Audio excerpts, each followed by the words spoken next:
Good evening, everyone. Welcome to the LeadForward Summit 2025. My name is Shilpa Vora. I'll be your session moderator for this session. I am a volunteer in the Mentoring Club. We are thrilled to have you join us for this exciting event dedicated to inspiring leaders through mentorship. Some housekeeping rules. The chat is disabled, so please put your questions into the Q&A section, and we will review it and ask the panelists later on. Depending on the time, we can ask you to enable your audio to ask your questions to the panelists.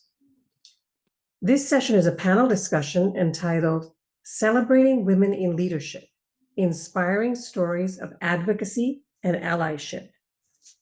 Now, to guide us through this discussion, I'd like to introduce our panel speakers and panel moderator, Aaron Vaccaro, Deepak Sharma, Josie Haynes, Manju Abraham, and Elaine Leung. Elaine, the floor is yours to invite our speakers for their introductions. Thank you so much, Shilpa. My name is Elaine Leung. My background is in broadcast journalism. And if you're in the San Francisco or Sacramento area, you may hear me doing traffic during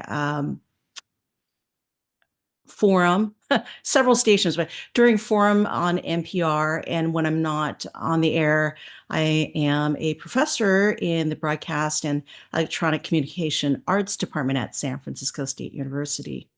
We've got a fantastic panel tonight, this evening. Very excited for all of you to join us, for absolutely outstanding panelists. So let's get to know them a little bit better. I'd like to ask for each panelist to tell us a little bit about your background and why you're part of this panel. Let's start off with Manju. Hi, everyone. Be here with you all. My name is Manju Abraham. I'm an engineering executive, and I've been building and leading global organizations developing complex enterprise products as a vice president of engineering at companies like Hewlett Packard Enterprise, HPE, Delphix, etc. I'm in the board of directors of several charity and women's empowerment nonprofits as well. I live in the Bay Area, California, and I have two daughters, 28 and 23 years old. I grew up in India, the daughter of two rocket scientists, in a home where education, curiosity, persistence, and high expectations were the norm. That upbringing shaped my belief that intelligence and capability are not defined by gender, but by opportunity and effort. In my career of over 25 years in Silicon Valley, I've led large global engineering organizations and built enterprise technologies in compute, storage, and virtualization. But beyond technology, my passion has always been people, growing leaders, helping them rise, ensuring workplaces are inclusive, and driving cultural change that unlocks everyone's full potential. That gives me the greatest joy and happiness. So, do you know less than 9% of engineering leaders are women? We are a very small minority in engineering who have managed to excel and grow up the ranks and lead in our own unique way. I've been a passionate champion of inclusivity at work and in the community, especially in supporting women and minorities. I'm a part of this panel because I believe that when we lift each other up, we as women leaders don't just transform our own careers, we reshape organizations and industries. I take my responsibility as a role model for women very seriously, to believe in ourselves, to be bold, and to reach for new heights. My goal is to share hard earned lessons as a woman, a mother, an immigrant, a cancer survivor, to also be a strong leader and inspire all of you to step forward with courage, take your space, own your power in the workplace, at home, and in the community, to remember that you are enough, and together we lift up half the sky. Thank you, Manju, and welcome. Next, we have Josie. Welcome, welcome. Hi, everybody. I'm Josie Haynes. I'm an executive leadership coach focused on women in tech, and I'm also a fractional engineering leader. Similar to Manju, I've been in the tech industry for over 25 years here in the Silicon Valley. And my focus during my corporate career was building large-scale consumer technology. So I led the team at at Apple, working on Siri Music for the HomePod, as well as Siri on Apple TV. We got a technical Emmy for that integration while I was leading the team. And I've also led teams at Zynga and Tile. My most recent full-time corporate role was as VP of Engineering at Tile, where I was also head of DEI, and I led a lot of our inclusion-related initiatives. I left my full-time corporate role as an engineering leader because of my passion for, promoting and keeping women in this industry. Over 50% of women leave the tech industry by the age of 35.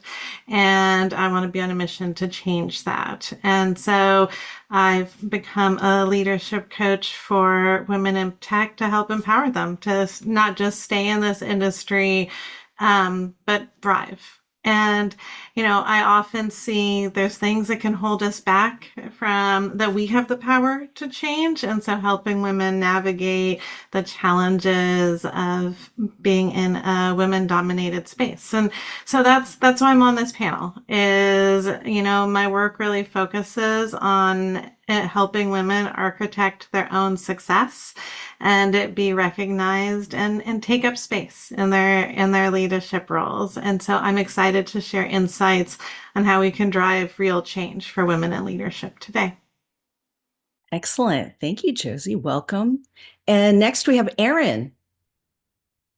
Hi, Aaron Vaccaro. I'm currently serving as president of Singularity University and primarily spent the last 10 years at a VC firm called West River Group in Seattle. And I'm here today because I have the pleasure of leading a leadership team at Singularity that is primarily women and got to promote almost all of them into those roles. And I think as a different flavor of what Manju said earlier, I take seriously my responsibility to be an ally to my women, everyone that works with us, but in particular to help fight kind of our unconscious bias that looks over sometimes holding women to a higher standard in terms of proving themselves for leadership positions. And so I'm happy to share about that. Thank you, Aaron. Welcome. And last but not least, we have Deepak. Sure. Thank you, Elaine. Hi, everybody. Welcome to our panel today. And yeah, so a little bit about myself. And so my background, I currently work at UC Berkeley. I work in HR, people and culture over there. I'm one of the trainers on the people and organization development team. And so that basically overall includes the idea of training and professional development for a lot of our staff, faculty, academic personnel for their professional development and enrichment. So programs like this, conferences, events, and trainings like that. So, but a little bit about myself. So I've been in this role for about 3 years. So prior to this, my background was in student affairs, where I worked with students directly on a lot of campus activities, student organizations. And specifically when it came down to women's empowerment, one of the things that I did was I worked with one of my first jobs was I worked with the peer mentoring program at UC Riverside, where there was essentially a network of peer mentors and peer educators to support others. And one of the big ones that I helped facilitate was essentially it was a women's leadership network. The idea of women supporting other women to be better college students or to be to be able to move forward in their lives kind of as the next step. And so that was at least my early start. And then my last job was also, I worked a lot with a lot of our engineering-based student organizations. I know Manju had talked a little bit about that. So yeah, so I worked at UC Berkeley, I worked with the Society of Women Engineers. So that was essentially a group of students who were really excited about, their field of engineering and being women engineers. So that's kind of at least my immediate, like my past background. And then my current background within my training and development role is I oversee the UC Berkeley and the UC Women's Initiative training programs. It's more on that in terms of how that's segmented, but essentially that's meant to be a professional development immersive experience for mid-career to late career stage women that are excited to grow professionally in terms of leadership development and their abilities to thrive well.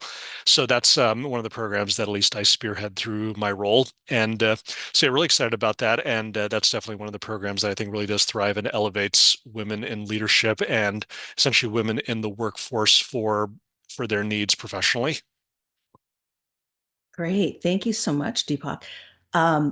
Wow, just everybody here, super fantastic. We need at least 3 hours, but alas, we don't have 3 hours. I'm just really honored that we have such a great guest speaker. So let's kick it off. First question for Manju. With your experience as a scientist and engineering leader, having helped your companies to diversify staff, what are examples of positive changes for women you can share? Throughout my career as an engineering leader, I've championed initiatives to advance women, amplify the voices of those who may seem different and probably had different experiences in life or are just quieter than the majority. I call these out outside of just women because there's so much changing externally in the political climate right now. But these practices are essential regardless of those, right? So, for example, creating safe spaces and mentorship opportunities, advancing women into leadership and decision making roles through sponsorship, establishing DEI councils and resource groups, as Josie and I have done. So, and implementing inclusive hiring practices and promoting flexible work policies as well. So it's all about creating an environment where women are supported, valued, and poised to succeed. These efforts have not only benefited the women involved, but have also enhanced organizational culture, driving innovation and collective success. Now, recognizing the unique challenges that women face, we have to balance professional roles with responsibilities with very high expectations from society itself as mothers, wives, daughters, community leaders. You have to be like superwoman to succeed in all of these together. But with support, we can get there. By facilitating open dialogues, inviting allies, like Aaron said, to share our challenges and solutions, we deepen our understanding of our colleagues, cultivate a culture where diverse perspectives are valued. This enhances innovation, which is necessary in engineering organizations, like I said, and wherever you want women to thrive. And it also helps reduce attrition. So these support platforms, they cultivate passionate leaders who raise awareness about unconscious biases. They enable women to share their experiences, learn from one another, and receive guidance from those who have navigated similar paths before, like Josie and I. By nurturing proactive sponsorship, that's also, for example, at HPE, we evaluated, trained, and promoted 9 female leaders to management roles within a single promotion cycle. That was aligning with their aspirations, and they'd been waiting for such an opportunity, right? So these systems empower women to explore new opportunities, rise up to leadership positions, enriching our organization with empathetic and resilient leaders. That's a pipeline we are building and to senior leadership. On hiring, focusing on equitable recruitment strategies, that has yielded significant results. I like to start young. So, in our internship and new college hire programs, we achieved over 50% female hires based on merit. This approach has cultivated a pipeline of exceptionally talented women engineers contributing to a more dynamic and innovative workforce. Now, promoting flexible work policies, that has helped all employees. But this flexibility supports work life balance and enhances retention, enabling employees, particularly women, to manage their dual roles without compromising their careers. Because, to Josie's point, 50% give up by the age of 35, right? That's because of the environment that doesn't support them. So these initiatives underscore the importance of intentional actions in creating inclusive environments where all employees can thrive. Excellent, excellent. Along those lines, I want to ask Josie. Josie, being a Silicon Valley tech leader with expertise as an executive coach, can you share an experience in which you were able to create and foster connections for women that ended up benefiting everyone? Yeah, so to give a little bit of context, I had started Women at Siri when I was working at Apple. And at the time, I had wanted to start a mentoring program within Women at Siri. And the VP at the time actually didn't let me start the mentoring program. He didn't really believe in mentoring. And so when I left Apple and then went to go join Tile, I actually spoke to the CEO.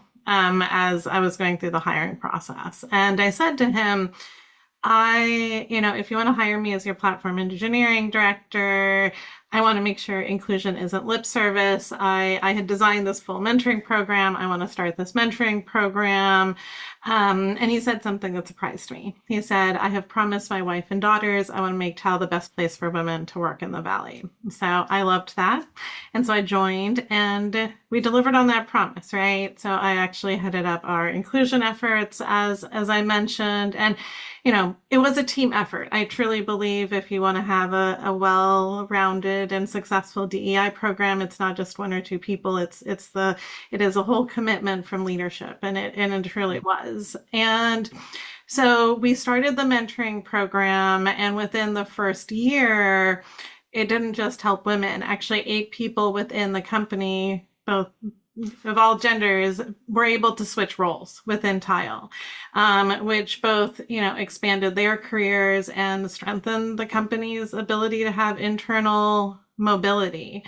And, it was also, as I said, I led our inclusion efforts, and we really focused on, hiring, having that inclusive culture, ensuring everyone could feel they spoke up.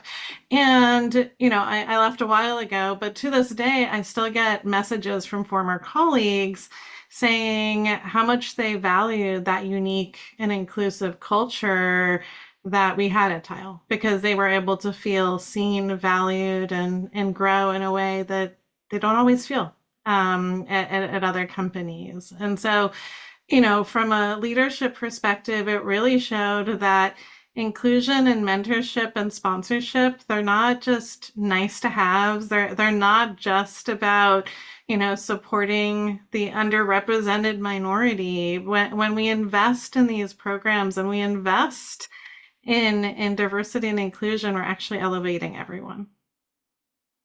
Actually really inspiring, knowing that you went directly and made it part of the hiring situation to include that program. So that's really good to hear. And Erin, you had kind of hinted about it when you did your introduction. So I want to ask, having helped companies improve their overall performance and efficiency, tell us about how you came to promote the executive board to an all-female one. Yeah, it was, it's not something that I intended to do explicitly. But again, looking at the best candidates for the job, that's kind of how it ended up. Like Josie said, it has to start at the top.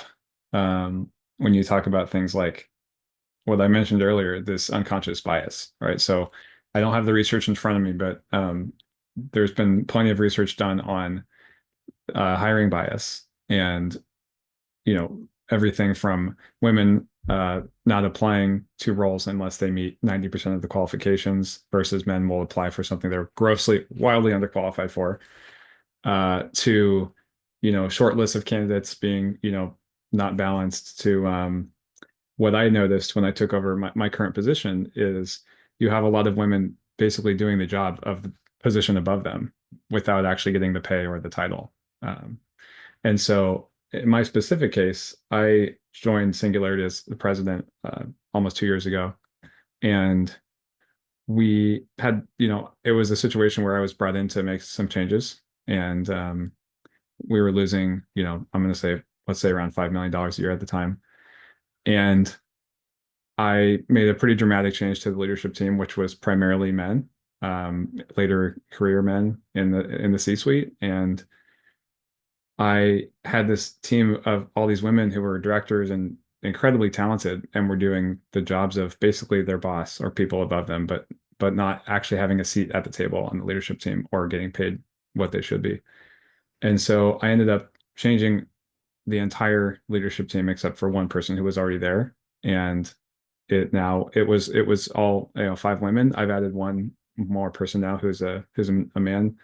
But I mean, we've taken the company from that to now this last year, profitable for the first time in the company's history to the tune of about $3 or $4 million.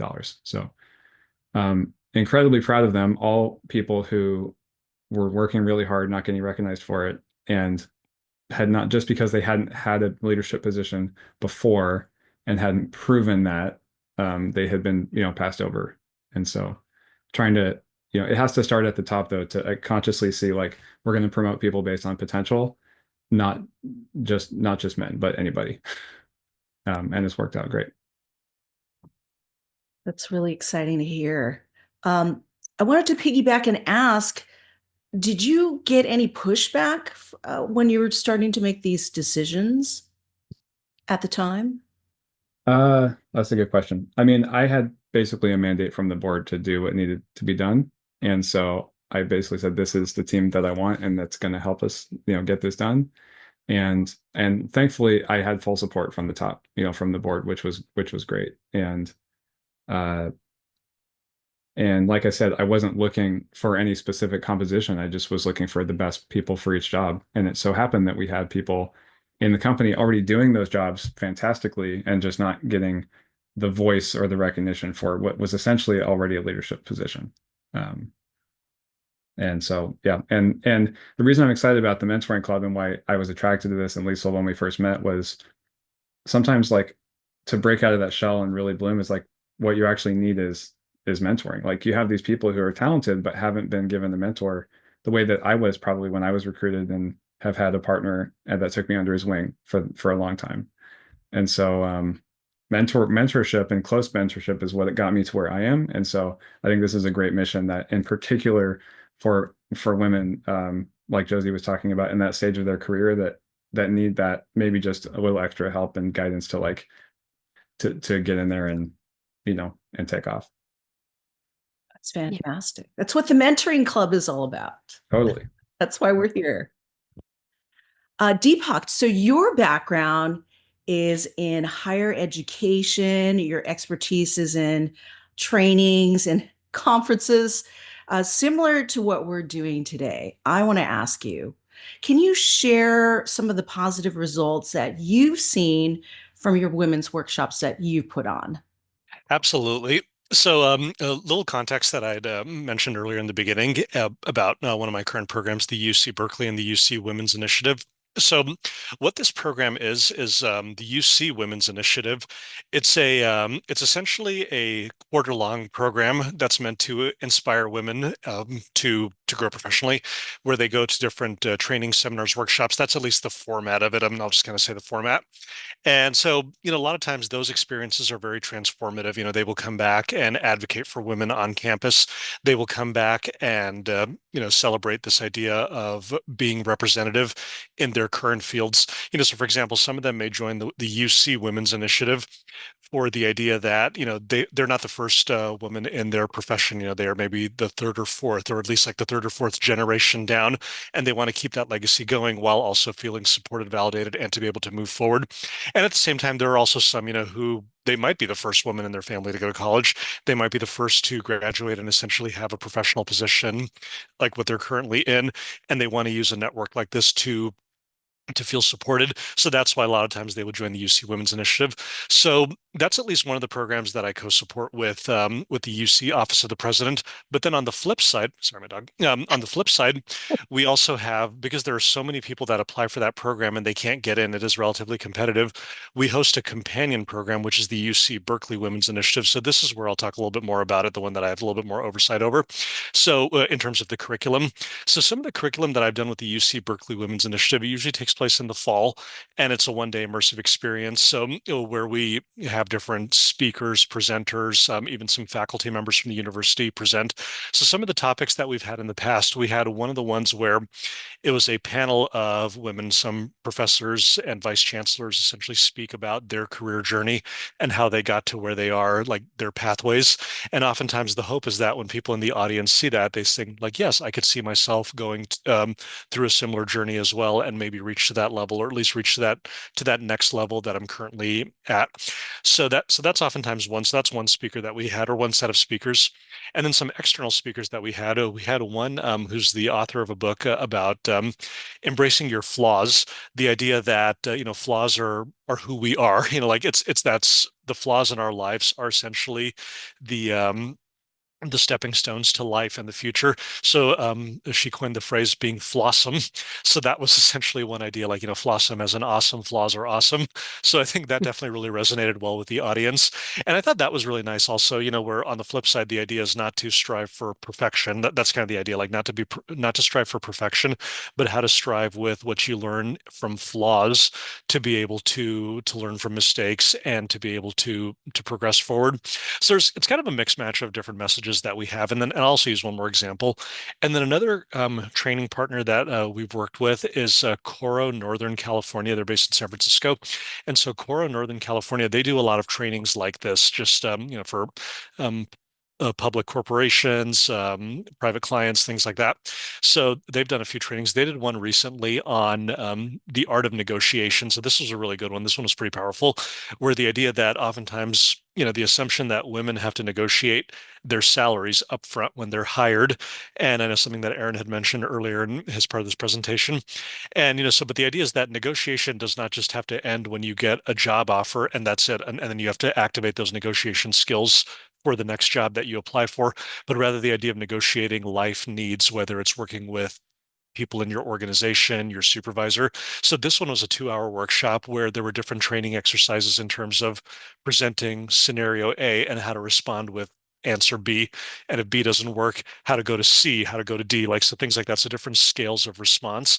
So I thought that was pretty good. So in terms of that, I'd say like a lot of workshops like this, I mean, I could use more examples, but we'd be here for 3 hours, But I would say like with a lot of these workshops, I think it's oftentimes, this idea that, we do support professional development of women allies, and also knowing, that yes, they are, I think I want to, not that they're 50%. I think in some sectors, like they are like almost 60 to 70% of the workforce, at least in a lot of higher ed. Don't quote me on that number, but I have seen that in a lot of sectors, yeah, they are a larger, more than 50% and things that we've seen. So these are some of the changing trends and emerging needs that we are getting on the forefront of to be able to provide these opportunities for women. And I think they've been pretty well received. It's we've definitely gotten some traction. We've gotten some new participants over the years. We've gotten some people that have spoken highly of it and inspire other people to join us. And I'm always happy to keep growing that program as necessary, depending on each year. Great. Thank you for sharing, Deepak. I think those connections are really important to foster growth. And I love that. Flossom. That's going to be my new hashtag, or perhaps a password. Sure, I'll put the book in the chat. It's the author is actually I do have the book right here. Coincidentally, no, I did. I don't know if you can see it. It's called, if you can see it, it's because I Am Perfectly Flossom. So this is the book. It's very purple, and it's written by the person who had come was Michelle Molitor. She's a career coach, and Tom Collins, who's an attorney, a lawyer. So yeah, so this is the one. It's I Am Perfectly Flossom. It's seller on Amazon and Barnes and Noble. Yeah. I love that. Thank you for sharing that. Sure. See, we could be here for 3 hours, just the connections with our conversations here. It's so moving and inspirational. For my last question of the evening, I want to ask everyone, so what can we do to continue to inspire and elevate more women into those decision-making and executive roles? What can we do to just continue that momentum and rise and shoot for the stars and beyond? Let's start off with Manju. What advice would you give us? We need to normalize women in leadership, and we need more men, male allies like Aaron, and leaders like Josie as well, to support, enable, and give that opportunity, right? So, and again, we are good, kind, generous human beings, and we should continue to do what we have been doing to make this world more inclusive, no matter what the political climate is. This means active sponsorship, not just mentorship, right? Leaders must advocate for women to support their voices, give opportunities in high impact projects, and leadership visibility. So, transparent career paths, and also useful direct feedback. One of the things that I'm talking from my own experience, what we lack is that exposure. Aaron talked about how he had that mentorship and somebody taking him under their wing, right? We haven't had that, especially as women. We are running home to take care of our kids, or so. We don't even have the opportunity to play golf or go drinking or spend any time there. So some focused support that way and with good useful feedback rather than saying, oh, you're not a leader, you're not strategic, and vague statements like that doesn't help. Instead, what can help us get to the next level? This will get women, many women, they get stuck at mid-career because the path to bigger roles is unclear. So we need more structured leadership pipelines, clear milestones, and feedback. Another thing is, to women, it's a culture of boldness. Women must feel empowered to ask for opportunities, advocate for promotions, and negotiate pay. We should celebrate bold moves, not just safe ones. I'd support our women so that they can make those bold moves. And to all the women here, don't wait for someone to empower you. Tell yourself so and move forward. Now, building up that next generation, I have 2 daughters. And those of us in leadership must pull others up, not just by sharing advice, but by creating actual opportunities. That is what organizations like the Mentoring Club and CTO aim to do. So let's walk the talk. Real change happens when we move from inspiration to action. Let's commit to not just talking about elevating women, but making it happen. Make that action. I like that, and very positive. Josie, what about you? What advice would you give? Any suggestions? What do we need to do? What must women do? Yeah, Thoughts? so I actually want to reinforce some of the things that Manju actually mentioned, right? While mentoring is amazing, right? Women tend to actually be over-mentored and under-sponsored. And so it is important as leaders to be sponsoring women, actively advocating for their promotions, promote them on that potential, giving them stretch opportunities, and ensuring they are in the room when decisions are being made. Yep. And we also need to redefine what leadership looks like, right? It is not about a male-dominated hustle and grind mentality. We need to value collaboration, emotional intelligence, on authenticity. And it's fascinating because the research actually shows that a lot of the properties of building inclusive teams are the same properties you need to build high-performing teams. There is a direct correlation there. And often, there are, obviously, I'm a coach for women in tech, and there are things that as women we can do to help, promote ourselves. But we also need to be realizing this is not a woman's problem. This is not an underrepresented minority problem, and we need to be fixing the system because there are systemic barriers that are holding people back. So, things like bias, and I think Aaron was mentioning this, right? Bias in promotion and hiring criteria. And sometimes it's very small things that can make the big difference. So for example, if you're hiring somebody and at the beginning of that hiring conversation, when you're debriefing on all the interviews, you remind people, hey, bias is something that happens. Let's make sure we slow down our thinking. That can actually help reduce bias occurring during that meeting, right? And so it's like, what are the small things that we can be doing on a day-to-day basis to be incorporating these inclusive practices? And it's also, if we want to change things, we need to be holding leaders accountable for building inclusive teams, which again is directly tied to building high-performing teams. And finally, it's about often a lot of the women I work with, they're like, I'm super busy, I'm a mom, I'm doing 1,000,001 things. And so they're feeling like they're needing to climb the ladder alone. And this kind of relates back to the being under-sponsored, right? But it is by having like peer circles, leadership groups, like programs where they're able to be in the room with other leaders that will help women stay in the game and also support each other's growth.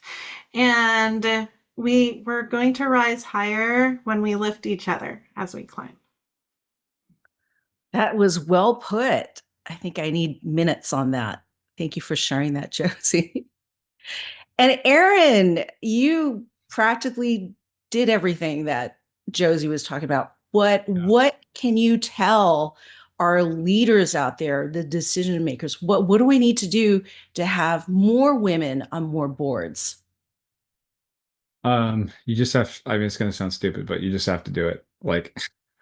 Everything that Manju and Josie said, I second 100%. It's like it has to start at the top. You have to make the decision that like you just got to check yourself and realize that we're going to have these biases, and just give them a shot. Like, just like you would anybody else. I mean, you got a high performing, like super high potential, awesome women on your team that are going to take some, just like anybody. Some of them are going to thrive and some are going to not. But it's like, you got to just give them a shot to stretch, like take on stretch assignments, grow. And like, again, just, I would say like take the risk, but it's not even a risk. It's just a decision. And so I don't know. I would say to the women like out there, like you got to advocate for yourself and don't be afraid to ask, raise your hand and ask for more, and all the people that they're asking, like give it to them. Just do it. Go for it. Just And do it. lastly, Deepak, we have just under 2 minutes. No problem. Your thoughts and advice. What can we do? Absolutely. I would say celebrate those wins. It's, I'm really happy to say that. I think there have been, when we look at the multi-generation workforce, the challenges that women would have faced, let's say a generation ago, are not quite maybe the exact same ones that they're facing today. Yes, there's always going to be work to be done, 100%. I agree. But I think being able to celebrate those wins, I think it's important when people know history of how something was at one point in time to what it's like now. I think those could be some things that we can do. I think I was really inspired by a LinkedIn Learning that I saw recently. It was about celebrating Latino women in the global workforce. I thought that was a really good one. The idea that something that was tied to Women's History Month just around the corner in March. I think that was a really good one that celebrated the idea that when people think, at least in the US context, that Latinas are not just specific to those from Mexico, but it's about when you look at the way the global economy works from the entirety of Latin America. I thought that was pretty interesting to show that how different countries recognize women's contribution to certain workforces between the business sector, private sector, public, things like that, and how those could be some really powerful stories that could transcend in a lot of like Western industrialized nations. So I thought that was a really interesting story. So I think looking at stories like that, looking at being able to kind of pick some of those stories that we want to tell so that people know that it's not just about, not everything is just about a fight or a struggle, but it's about celebration of where progress has been made.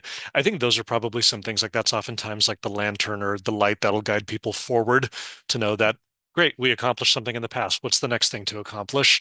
And I think defining that for ourselves, so that's oftentimes something that I'm always really good for. So define that for yourself and see where that might take you. So moving forward, I believe we have some questions for our fine panelists. Shilpa, do we have questions? I believe I can take up this section as a Q&A moderator here. I think we got a couple of few questions here from the attendees. And the first one is, for the women who think they deserve more recognition, what would you suggest they do take change of leadership journey? I'll jump in here. So this is actually really interesting. This happened actually with one of my coaching clients a few weeks ago. We've been working on making her improve, on helping her improve her strategic leadership. And I had the opportunity to sit down and meet with her boss. And her boss, he's super supportive of her going through coaching, and he wants to be able to promote her someday, and that's why he's supporting her going through coaching. And so I asked him, I was like, hey, we've been working on her showing up as one more strategic leader. I'm curious if you have any feedback on kind of any changes you've seen over the last few months. And he kind of looked at me and was like, oh, I haven't really been paying attention. And it wasn't that he was intentionally dissing her. It wasn't that, she wasn't potentially showing up as a more strategic leader. It's our brains, right? We focus on the things we're told to focus on. And often as women, we often wait. We're like, we got feedback, we improved on it, and then we're being that good little girl. We're waiting for the recognition that we changed. But we need to be speaking up, not just once, but we need to continue asking. We need to continue advocating for ourselves, and not just once. And I always tell women it's also about, it's not just if you get a no, that also just means not yet. It doesn't mean no forever. And so don't feel bad about saying like, hey, I want a promotion, and you get told no. And then I see what I see women do is then wait another 6 months to the next promotion cycle and ask again. But you just missed out on 6 months of potential growth where you could have been getting clear feedback and saying like, hey, you gave me this feedback. I worked on these things. And so I think part of it is being willing to speak up on a consistent basis and advocate for ourselves more consistently. Because I think we feel like, okay, I said it once, like I'm going to just stay quiet now. But I think it's really realizing that it doesn't mean you're not doing an amazing job if somebody isn't recognizing your work right away. Yeah, and I wanted to add a little to what Josie was saying there. I recently wrote a LinkedIn post on exactly this topic because I get this question so often. I'm doing so well, I get very positive feedback, but why am I not getting promoted, right? It's because you're so good at what you do, but are not raising your head up and raising your hand, right? So what can we do? Look at one of my recent LinkedIn posts, and hopefully that is helpful. So what I was, a few bullet items there that I could pull up was you have to make a shift from doing the work to driving impact and being able to talk about it. Then speaking the language of business outcomes, not just the tasks that you're completing so well. And the other part is making sure that leadership, like in Josie's example, sees your contribution in the right context as well, right? They're busy, they may not notice it, but how are you making an impact? So let them know that. And hiring a coach or seeking mentorship and sponsorships that can help accelerate your growth. That's important. So it may be no now, but doesn't mean no forever, right? And ask for clear, actionable feedback. I think usually that's what holds us back. The feedback given is usually very vague. So if you get such vague feedback, oh, you need more executive presence, oh, you're not strategic enough, things like that, then ask questions. What does that look like in action? What can I do to make a difference there? What specific behavior would demonstrate that growth, right? That helps you grow, maybe understand things better, and you're holding your management accountable there as well. So make sure your leadership is invested in your success. Otherwise, that may not be the best place for you. Thank you. The next question we have is a little bit long, but it's worthwhile. So I'd just like you to listen to what it has to say. First of all, they're saying what amazing and inspiring thoughts from the panelists. Hats off. As a father to 2 career women in non-tech roles, I would like to touch upon the point made by Manju about leadership skills being introduced to and nurtured at an early stage. While mentoring and coaching is good at the work level, I feel there is a need to start early at the school level. Skills like presentation skills, speech and debate, how to sell, and letting them know that selling is not a bad word, but a mandatory skill for success. What more can be done at the school level? What kind of industry, academic collaboration? Elaine, did you want to select a participant or anybody? I think Deepak, you'd be great to answer this. Yeah, and I'll maybe taking a little bit of a narrow niche approach to that one for like being at the school level. I think student organizations, I would say that's probably a good one. I think there was what was referenced in there was speech and debate. Here's one thing I'll say about like debate organizations. it's I don't know if this might be old information, but I think there's an old adage that some people say, I want to join a debate organization because I like to argue. I'm like, no, that's not what they do. It's usually a policy debate. The idea is that so some of the skill sets that are involved in getting involved in something like debate, it's mostly the idea of like research skills, transcribing thoughts, transcribing context to narrow it down to something that can be easily translated out, something like that, and then eventually speaking on it.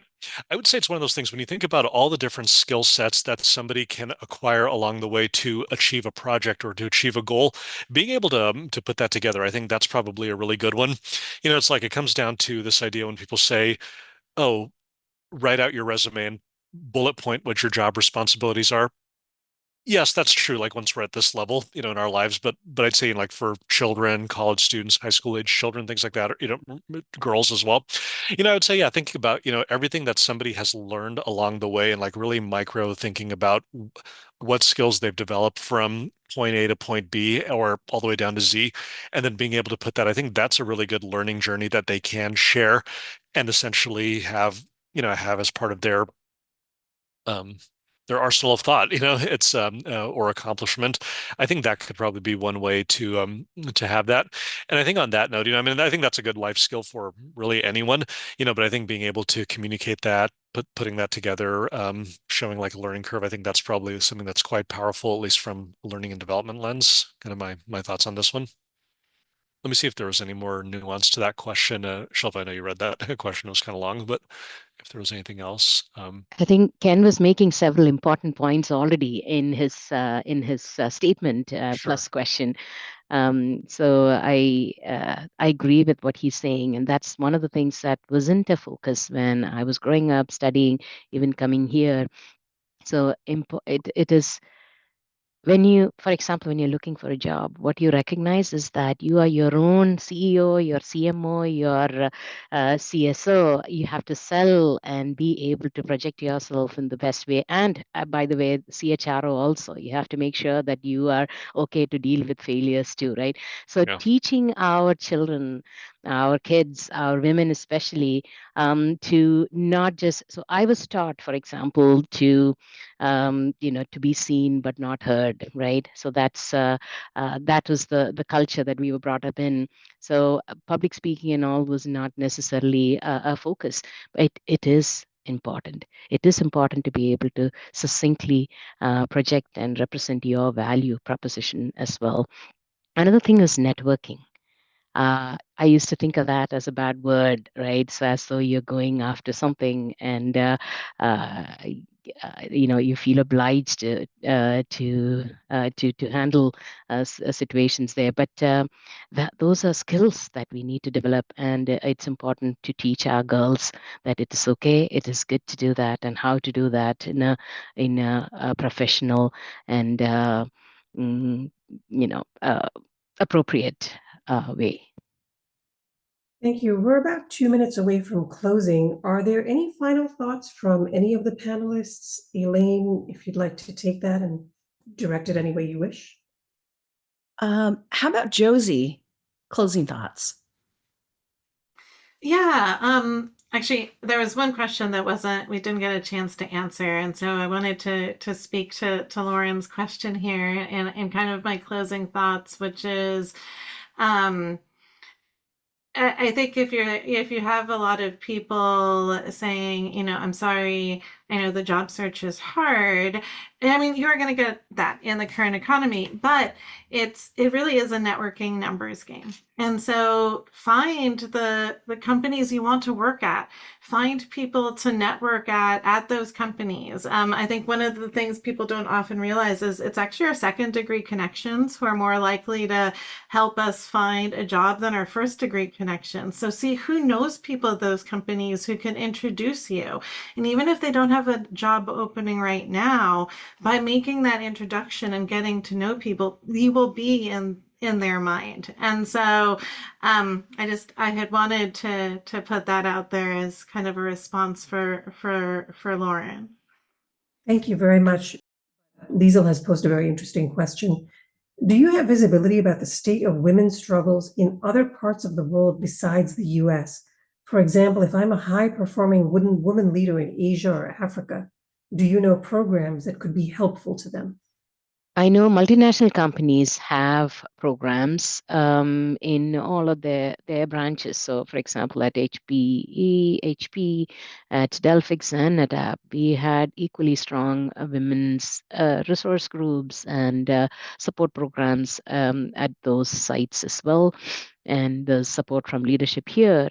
The challenges and struggles from a cultural standpoint as well are kind of different from each of those different countries, right? So we have to handle that accordingly.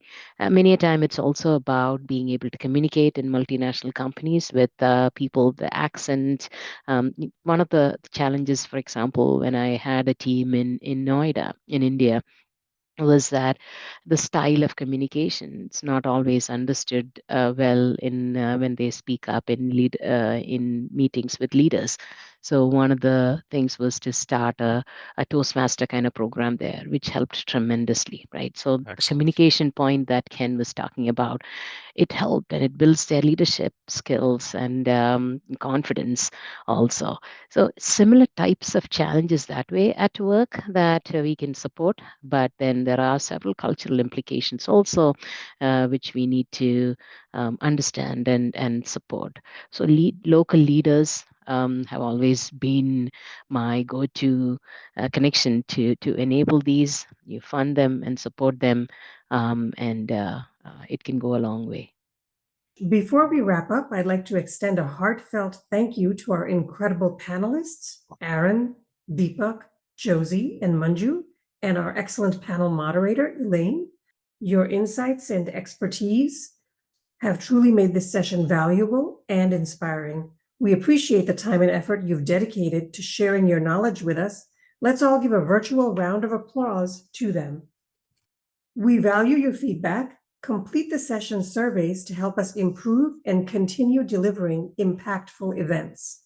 As a thank you, you'll receive 1 month of free mentee subscription to the Mentoring Club for every session survey completed.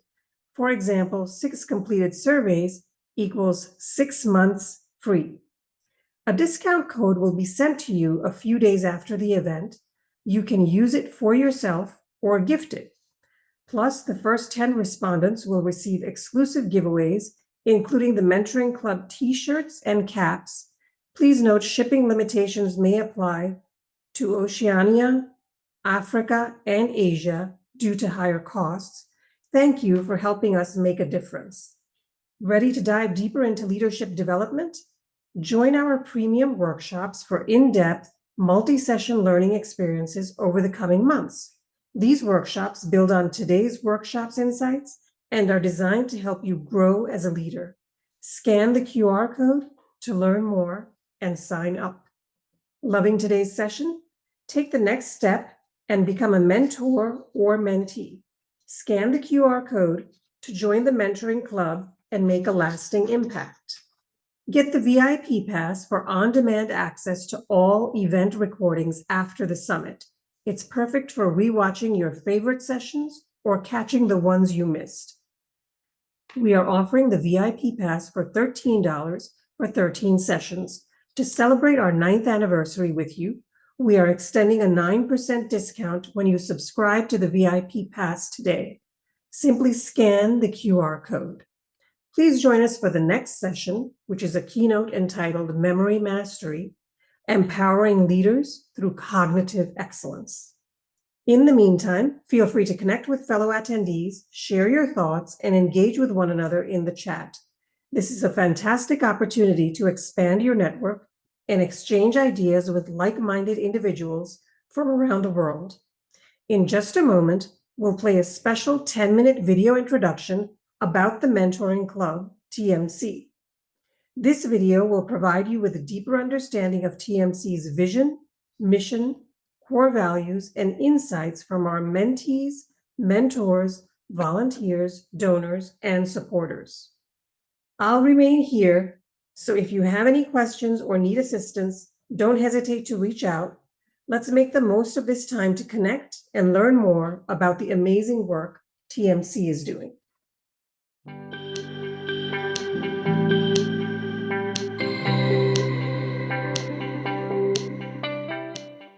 you don't have all the answers necessarily, but if you can kind of bring somebody through, listen to what their circumstance is, what they're trying to achieve, and see if you can add any value to that, and help them think through the challenges that they're going through. I don't necessarily think it's always my place to solve the problem. I think that's the responsibility of the person themselves. But if I can coach or give some advice or encourage or suggestions or other scenarios, that's for me. And I think a big important part of that, and particularly with CAN, is that somebody is just open to the process, that they're open to be part of this, to hear some different things. And they might not necessarily agree with everything that they hear with, but at least they're open to participate in hearing about it. And they might go, that's perfect, or that's something that I can work with, or no, I don't think that is useful. But at least it gives the person something that they can work on.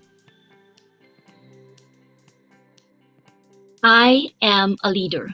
I was born to a modest couple in the Philippines, the youngest of 4 girls. My mom was my greatest influence. I take after her with her kindness and creative problem-solving discipline. I have been in California for 22 years now. I joined an internet consulting company in Silicon Valley as business development manager in 2002, became chief operating officer and part owner after 8 years, then exited in 2020 to focus on the Mentoring Club, my give back passion project. The Mentoring Club connects working people to accomplished leaders for leadership development mentoring. With a growing community of hundreds of mentors, mentees, volunteers, donors, and partners globally, we are giving the gift of leaders to the world. What is my vision for the Mentoring Club? When I started the Mentoring Club in 2016, I declared that our mission is to provide a mentoring community for young leaders. When we launched, not only young leaders signed up, mid-career people and advanced career people signed up.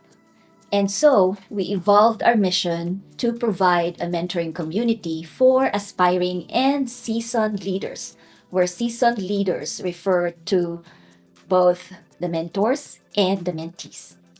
Today, anywhere in the world, we help working people find mentors who can guide them to develop the skills they need to achieve their career and life goals.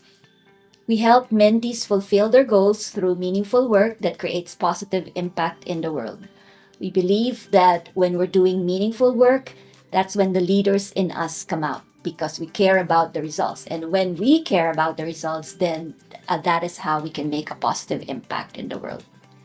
Ultimately, my vision is that as mentees become successful leaders, my dream is for them to become mentors to others. And that's how the cycle of giving back can continue, hopefully without end, hopefully even long after I'm gone. When Lisel put that vision on the screen, it made it so easy for me, one, to take in, and two, to brag and share. This is what the Mentoring Club is about. Now, contrast that with, here's a one-page brochure. Read it and then share it. I'm not likely to do that, but just because Lisel made it easy for me to see a picture, the best part of the picture, I could see myself in that picture. One of the ways we attract people into the Mentoring Club is to share our leadership core values. Our anchor values are trust, leadership, and community. Under trust, we believe that integrity, honesty, and commitment are what make us trustworthy as individuals and professionals. Under leadership, we believe that health, vision, and execution are all needed to be successful leaders. One without the others pretty much leads to nothing. We have to have all of them. And it is understandable that not all of us will be great at both visioning and execution. So if you're great at visioning, find somebody to help you execute. And if you're great at execution, find somebody whose vision you can support and help execute. That way, both of you can become successful leaders. And the last anchor value, community. Under community, we believe that humanity, contentment, family are the social grounding forces that make us feel fulfilled and happy. At the end of the day, even though we're successful as leaders, if we don't have anybody to share that success with, then it will be a lonely success. And so we encourage everybody to think about their values. And if those values align with ours, then this may be just the right community to be a part of.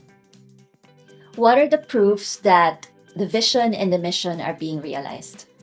Throughout this conference, I invite you to watch some of the testimonials that our mentors and mentees are sharing about their experiences within the community. I have some prepared again, my amazing, beautiful Google document, and I come with it to Josie with my goals, early goals and monthly goals. And Josie asked me, Anya, what's about your victories? I'm absolutely sure you have some victories today. Would you please mention something? And it was so super usual day, absolutely boring meetings on the job, not victories, not something to, I don't know, really important. And I was a little even speechless. I was not ready for this kind of discussion. Josie explained me a little that actually you have a lot of good work. You are nice and you did something nice today. And it's okay to name it as victories, your small own victories every day. One thing's for sure, the relationship of a mentor and a mentee is a serious one. And it is not a spur of the moment thing. It is not something we just feel like doing on a Monday morning. And the commitment and the deliberate effort to work on that relationship is paramount. And you've got to give it enough time to work, because maybe when you first a couple of meetings, it take a while for the chemistry to work, but you can't just make a conclusion and say, no, it didn't work out, I'm going to call it quits now. Give it enough time to work through, but put your efforts in.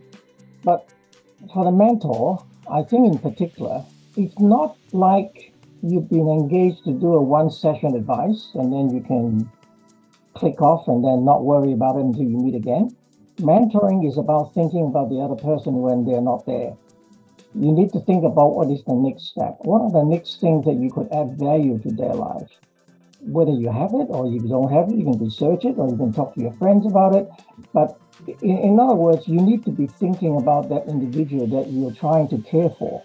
Well, this is what the relationship is.